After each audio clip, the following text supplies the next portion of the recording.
नमस्कार आप सभी किसान साथियों को। किसान साथियों, जैसा कि आप सभी लोग देख पा रहे हैं वीडियो के माध्यम से आप सभी को लहसुन की खेती दिखाई जा रही है।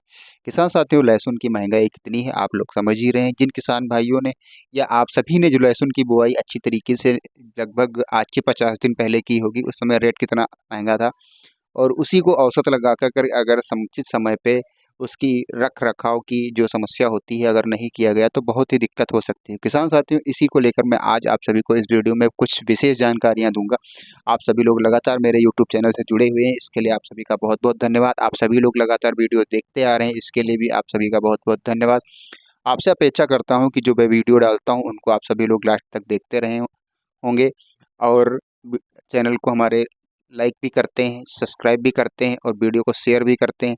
तो किसान साथियों, शेयर करना भी चाहिए ताकि अन्य किसान भाइयों को भी अच्छी जानकारियाँ मिल सके। किसान भाइयों, आज मैं बताऊँगा आप सभी को लहसुन में जो समस्याएँ होती हैं मुख्यतः 4, उन 4 समस्याओं को अपनी लहसुन की फसल से बचा ले गए। जो समस्याएँ हैं अगर लहसुन में ना लगने पाएँ, तो बहुत ही लाजवाब प्रदर्शन होगा और महँगाई के समय में बहुत ही अच्छा उत्पादन होगा। किसान साथियों, आप सभी लोग लगातार अभी तक वीडियो को देखते आए हैं और अभी तक मेरे यूट्यूब चैनल को सब्सक्राइब नहीं किया तो कृपया सब्सक्राइब कर लें। अब मैं आप सभी को बताता हूँ सीधे जो 4 समस्याएँ होती हैं उनको कैसे बचाया जा सके। तो किसान साथियों, आप सभी लोग लगातार बने रहें। आपको मैं बताऊँगा समस्याएँ और उनका समाधान कैसे किया जा सके। आप सभी लोग लगातार बने रहें। किसान साथियों, सबसे बड़ी समस्या आती है लहसुन की जो पत्तियाँ होती हैं उसमें पीलापन आ जाता है। पत्ती क्या होता है, ऊपर की तरफ से सूखने जैसी महसूस होती हैं। इसी के साथ में क्या होता है, झुलसा रोग की समस्या भी आ जाती है। तो ये 3 तरह की समस्याएँ होती हैं, इनको कैसे रोका जा सके। तो यह बीमारी जो है, ये आप ठंडक ज़्यादा जितनी बढ़ेगी उतना ही अधिक इसका प्रभाव पड़ेगा लहसुन की पत्तियों पे। तो किसान साथियों, इसको रोकने के लिए आपको साथ ही साथ मैं दवाई भी बता रहा हूँ। तो किसान साथियों, इसको रोकने के लिए क्या है, थायोफिनाइड मिथाइल 70% डब्ल्यूपी। किसान साथियों, थायोफिनाइड मिथाइल 70% डब्ल्यूपी, इससे जो पत्ती में पीलापन है, झुलसा रोग है, पत्तियां सूखने जैसी एहसास होती लगती हैं, वह सभी रुक जाएंगी, यह समस्या खत्म हो जाएगी। अब दूसरी समस्या होती है पत्तियों में पतलापन, यानी कि पत्तियां पहली बात तो निकलेंगी नहीं है, अगर निकलेंगी तो उसमें क्या होगा, पतलापन होगा। पत्तियों का जो रंग है उसमें कई प्रकार के होंगे, क्योंकि उसमें सूक्ष्म पोषक तत्वों की कमी होती है, इसलिए उनके रंग कई प्रकार के होते हैं। हरापन नाम की बिल्कुल कोई चीज़ ही नहीं होती। तो इसके लिए आप सभी को डालना क्या है, ट्रॉपिकल कंपनी का एक K20 आता है।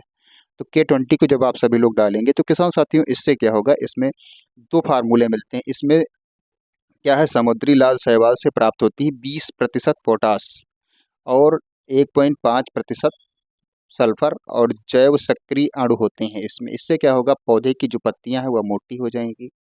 पौधे में जो कई प्रकार के कलर होते हैं उनको भी दूर करने का K20 से प्रयास होगा। किसान साथियों, जो कई रंग के दाग धब्बे पत्तियों में बन जाते हैं वह सारे खत्म हो जाएंगे, क्योंकि इसमें इन चीज़ों की कमियां होती हैं, तो वह सारी दूर होंगी। अब मैं तीसरी समस्या बता रहा हूँ, पत्तियों में सिकुड़न। पत्तियां ऐंठी ऐंठी लगती, कभी कभी क्या होता है, पत्ती में जलेबी जैसी समस्या, यानी कि जलेबी के आकार की पत्तियां मुड़ना स्टार्ट हो जाती हैं। तो उसको अगर आप सभी लोग सही समय पे नहीं रोकेंगे तो पूरा लहसुन अगर आपका 1 फीट का है तो ये समझ लीजिए वह 1 हफ्ते के बाद में 4 इंच का भी नहीं रह जाएगा। सारा लहसुन जो है ऊपर की तरफ से नीचे की तरफ बैठ जाएगा। तो किसान साथियों, यह हुई विशेष जानकारी। और इसकी दवाई कौन सी होगी, जो जलेबी वाली समस्या आती है, पत्ती मुड़ना, ऐंठन जिसमें आ जाती है, इसके लिए आप सभी को डालना है एग्रोनिल 80%। एग्रोनिल 80%, या अगर आपके यहाँ एग्रोनिल नहीं मिल पा रही तो आप बायर कंपनी का जंप ले लीजिएगा 80%, जिसमें पिप्रोनिल होती है। किसान साथियों, इसके बाद चौथी समस्या जो आती है, पौधों के तने बहुत पतले होते हैं और पौधों में जो कंद बनने की प्रक्रिया अब स्टार्ट हुई है, जिन किसान भाइयों का 50 दिन के आसपास का लहसुन होगा, उनके पौधों में कंद जो बनता है, यानी कि आड़ी जो बनती है, उसका नमूना बनना स्टार्ट हो गया है। जिन कलियों की आप सभी किसान भाइयों ने बुआई की थी, उन कलियों का अब काम खत्म, कुछ नहीं है वहाँ पे। आप एक पौधे को उखाड़ के ट्राई करिएगा अच्छी तरीके से, उसमें क्या है, गोल आकार की आड़ी जो है, कंद बनना स्टार्ट हो गया है। तो किसान साथियों, कंद को मोटा कैसे किया जा सके, पौधे के तनों को मोटा कैसे किया जाए, क्योंकि किसान भाइयों, आप सभी लहसुन की खेती करते आ रहे हैं, जिन किसान भाइयों ने पहली बार की है, तो उन सभी किसान भाइयों को मैं बताना चाहता हूँ कि जब तक पौधे का तना नहीं मोटा होगा तब तक उसमें जो कंद है वह भी बड़ा नहीं होगा, यानी कि मोटा नहीं होगा। किसान साथियों, पौधा जब अभी से मोटा होगा, पौधे का तना अभी से मोटा होगा, पौधे की पत्तियों में किसी प्रकार की कमी कोई अभी से नहीं होगी। तो किसान भाइयों, इन सभी समस्याओं को कैसे दूर किया जाए, इसके लिए आप सभी को जानना क्या है, एक टॉनिक। टॉनिक कौन सी होगी, घड़रा कंपनी की चमकीला टॉनिक आती है। तो आप चमकीला टॉनिक को जब डालेंगे तो उससे क्या होगा, पौधे के जो तने हैं वह मोटे होंगे, पत्तियों में क्या है, क्लोरोफिल की मात्रा बढ़ाएगी। इससे क्या होगा, सूर्य के द्वारा जो हमारा पौधा पौधा भोजन बनाता है उसकी क्रिया को बढ़ाएगा। किसान साथियों, साथ ही साथ जो हमें सूर्य के द्वारा पौधे जो हमारे भोजन बनाते हैं उसमें जो अक्रियाशील हो जाते हैं तत्व, उनको क्रियाशील बनाता है। साथ ही साथ क्या होता है, जो पौधे का कंद है उसको भी मोटा करता है। जब अभी से कंद मोटा होगा, जैसा मैंने पहले भी कहा है इसी वीडियो में, तभी जाकर पौधे की कलियां जो हैं लहसुन की वह मोटी होंगी। जितनी अधिक मोटी कलियां होंगी, कंद उतना ही वजन होगा, उतना ही बड़ा होगा। इसलिए यह जो 4 समस्याएं हैं इनको सही समय पे आप सभी लोग लहसुन में बचा ले गए। जैसा कि मैं फिर से बता रहा हूँ, पत्तियों में पीलापन, पत्ती का सूखना, झुलसा, पत्तियों में पतलापन, पत्तियों को कई रंग के रूप में देखना, हरापन बिल्कुल ना होना, पत्तियों में सिकुड़न, जलेबी जैसी समस्या, पौधे का पतला होना, कंद का छोटा होना। तो किसान साथियों, यह समस्याएं जो है इसको अगर आप सभी लोग बचा ले गए तो पौधा आपका, ये समझ लीजिए, बहुत ही लाजवाब ग्रोथ करेगा। अब मैं आप सभी को बता रहा हूँ दवाइयाँ जो मैंने बताई थी, इनके डोज क्या होंगे। किसान भाइयों, विशेष ध्यान करके सुनना आप सभी लोग। जो मैंने बताया था थायोफिनाइड मिथाइल 70% WP, किसान साथियों इसकी डोज होगी 1 ग्राम दवाई 1 लीटर पानी की दर से।